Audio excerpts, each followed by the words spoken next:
Hello, good morning student. आज हम grammar का हमारा जो टॉपिक है, विषय है अव्यय, जो कि हमने उसमें चर्चा की थी। गूगल मीट जो क्लास ली थी मैंने, उसमें चर्चा की थी अव्यय। हम आज टॉपिक पढ़ेंगे। तो अव्यय का जो क्वेश्चन आता है, पहले तो वो देख लीजिए, आप सुन लीजिए कि अव्यय का जो क्वेश्चन आता है वो फिल इन द ब्लैंक्स के रूप में आता है। 3 नंबर का क्वेश्चन है और इसमें पूरे में से पूरे नंबर आते हैं। ठीक है, तो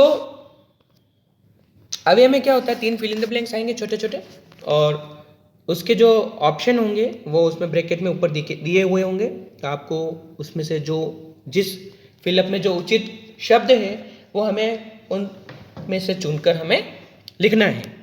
तो सबसे पहले अव्यय क्या होता है, पहले तो ये हम पढ़ेंगे। तो शुरू कर रहे हैं हम। सदृशम त्रिषु लिंगेषु सर्वासु च विभक्तिषु वचनेषु च सर्वेषु यन्न व्येति तद व्ययम्। सदृशम त्रिषु लिंगेषु सर्वासु च विभक्तिषु वचनेषु च सर्वेषु यन्न व्येति तद व्ययम्। जिन शब्दों पर लिंग, वचन, पुरुष व काल आदि का कोई प्रभाव नहीं पड़ता हो, जो सभी स्थिति में एक समान रहता हो, जिनके रूप में कोई परिवर्तन नहीं होता हो, उन शब्दों को अव्यय कहा जाता है। अव्यय की सबसे बड़ी विशेषता यह है कि जो अव्यय जिस रूप में है, जिस शब्द में है, वो उसी रूप में रहते हैं, उसमें कोई भी परिवर्तन नहीं होता है। जैसा अव्यय है वैसा का वैसा ही लिखा जाता है। ठीक है, फिर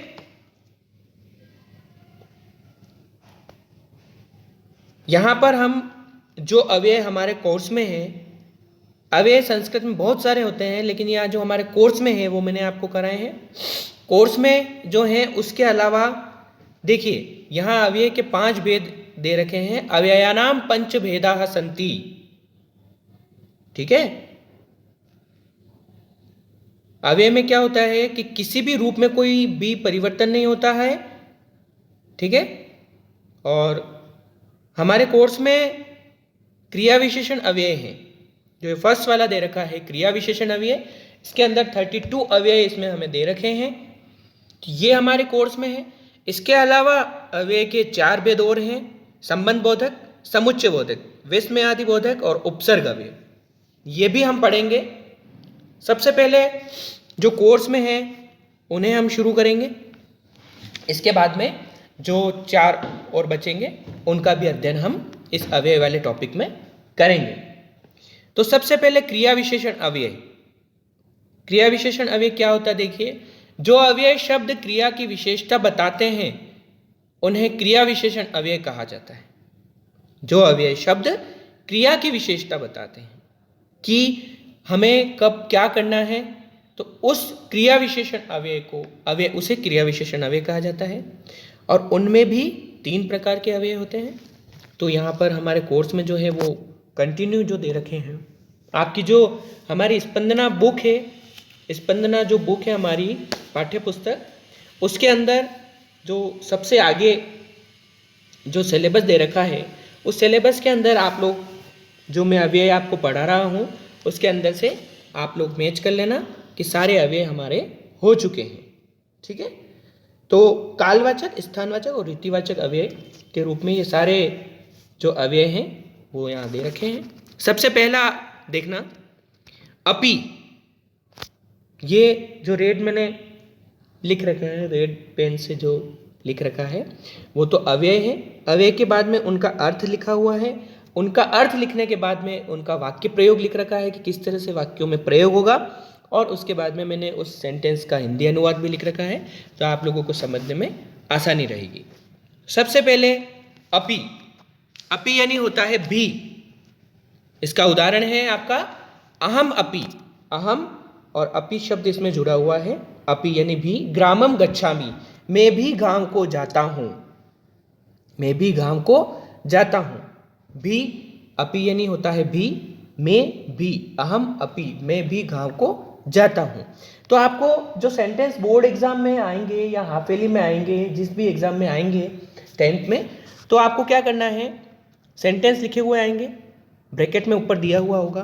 तो आप लोग अच्छे से पहले सेंटेंस को पढ़ना, उस सेंटेंस और आपको अव्यय का अर्थ ध्यान में रखना है। सबसे पहली बात, अव्यय का अर्थ आपको ध्यान में आ गया तो आपको आंसर लिखने में कोई भी समस्या नहीं होगी। ठीक है, नेक्स्ट है हमारा इति।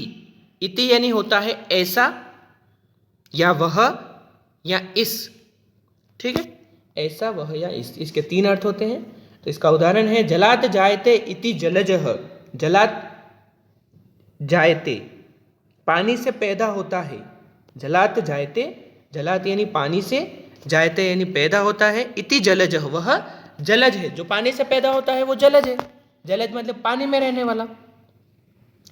ठीक है, इति यानी ऐसा या वह। ये एक एक एग्जाम्पल मैंने आप लोगों को दिया हुआ है, यहाँ पर हर अव्यय का एक एक एग्जाम्पल है। जब हम इसकी प्रैक्टिस करेंगे तो मैं आपको इसके अलावा जो उदाहरण है वो उदाहरण भी आपको प्रैक्टिस के लिए दूंगा। तो आपको सेंटेंस मतलब दूसरे हो जाएंगे और इसमें फिल करने के लिए आपका ये जो अव्यय जो हमारे कोर्स में है वो दे रखे हैं। ठीक है, फिर है इव। इव यानी होता है के समान या तरह से, के समान या तरह से। गण इव श्यामः, गण इव श्यामः। इव यानी तरह, की तरह, बादल की तरह काला, बादल के समान काला। ठीक है, हिंदी अर्थ कुछ भी हो सकता है। यहाँ पर इव यानी के समान या तरह से। उच्चेह, उच्चेह मतलब ऊंचा या ऊंची आवाज में या ऊंचा स्वर। मेघा उच्चेह गर्जन्ति, बादल ऊंचे स्वर में गरजते हैं यानी तेज, बहुत तेज आवाज में गरजते हैं। नूनम, नूनम यानी निश्चय ही या अवश्य, नूनम यानी निश्चय ही या अवश्य। सह नूनम स्वमात्रम सेवते, वह अवश्य ही, अवश्य अपनी माता की सेवा करता है। सह नूनम स्वमात्रम सेवते। पुरा, पुरा यानी पहले या प्राचीन काल में, प्राचीन काल में यानी पुराने जमाने में।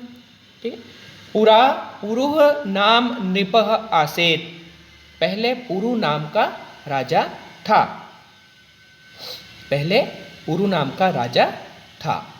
माँ नहीं, असत्यम माँ वद, माँ यानी होता है, इसका अर्थ होता है नहीं, असत्यम माँ वद, झूठ मत बोलो, झूठ मत बोलो या झूठ नहीं बोलो।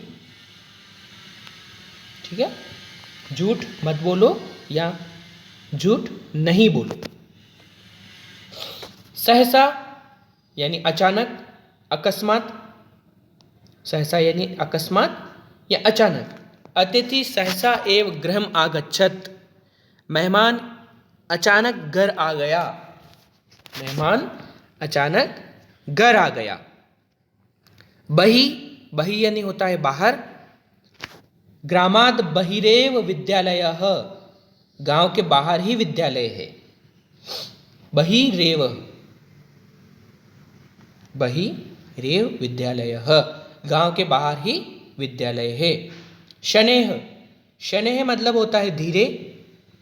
सह शनैश्चलित, सह शनैश्चलित, वह धीरे चलता है। सह यानी वह, शनैश्चलितः वह धीरे चलता है।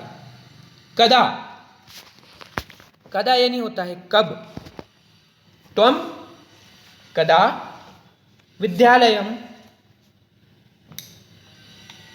गमिष्यसि, त्वम कदा विद्यालयम गमिष्यसि, तुम कब विद्यालय जाओगे। त्वम कदा विद्यालयम गमिष्यसि। तो यहाँ फिल इन द ब्लैंक्स के रूप में जैसे आ जाएगा, कदा यहाँ से हट जाएगा, यहाँ फिलअप आ जाएगा। तो आप लोगों को यहाँ पर फिल इन द ब्लैंक्स में क्या लिखना है, कदा। तो सेंटेंस पूरा बन जाएगा, त्वम कदा विद्यालयम गमिष्यसि, तुम कब विद्यालय जाओगे।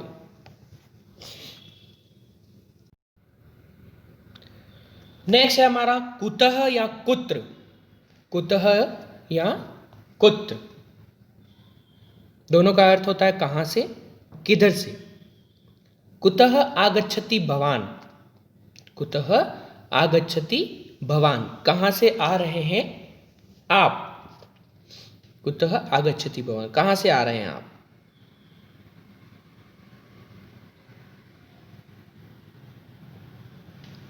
इतस्ततः यानी इधर उधर, इतस्ततः यानी इधर उधर।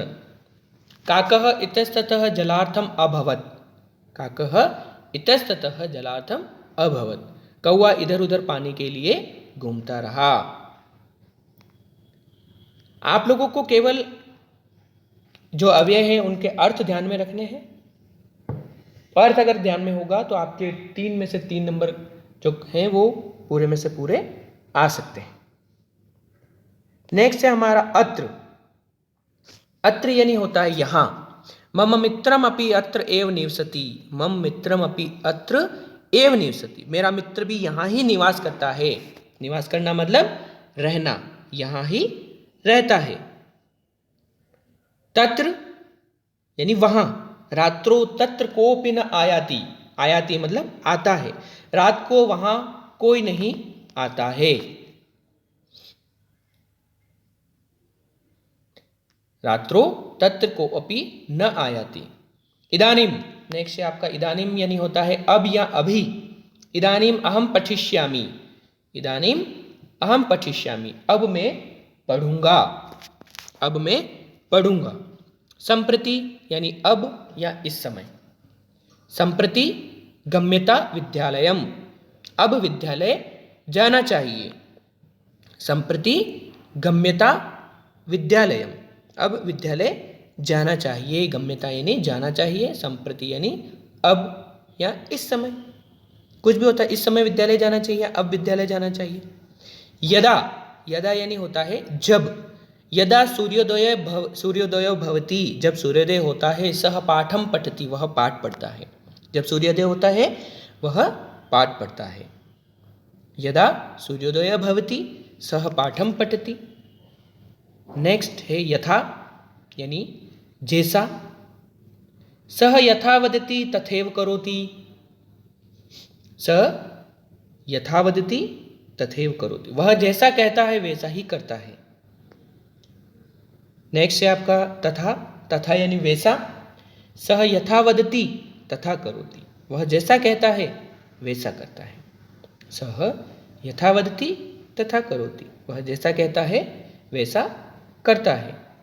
विना, विना यानी होता है बिना। उदाहरण है इसका ज्ञानम विना न मुक्ति है, ज्ञान के बिना मुक्ति नहीं, ज्ञान के बिना मुक्ति नहीं। श्वः यानी कल, श्वः यानी कल, और हय यानी भी कल होता है।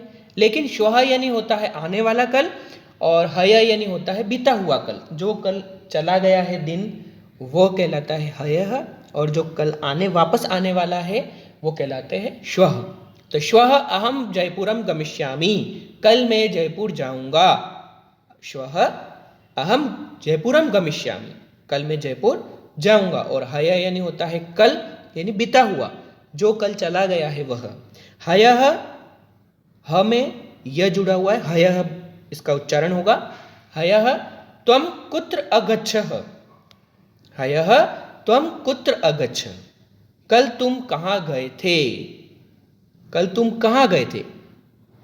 जो पहले बीत चुका है उसके बारे में हम बात कर रहे हैं, कल तुम कहाँ गए थे। ठीक है, तो आज हम यहाँ तक कंप्लीट कर रहे हैं। नेक्स्ट वाली क्लास में ये अव्यय वाला टॉपिक है उसे कंप्लीट कर लेंगे। आप लोग ये जो उदाहरण मैंने आज कंप्लीट कराए हैं इसके जो अव्यय वाले, तो उसकी परिभाषा बोर्ड एग्जाम में परिभाषा नहीं आती है, केवल अव्यय फिल इन द ब्लैंक्स के रूप में आएंगे, और आपको वो सही अव्यय सही फिल इन द ब्लैंक्स में आपको फिल करना है। तो हयः यानी हय तक आपको आज कंप्लीट करना है। इसको अच्छे से इसका दोहरान कार्य कर लेना।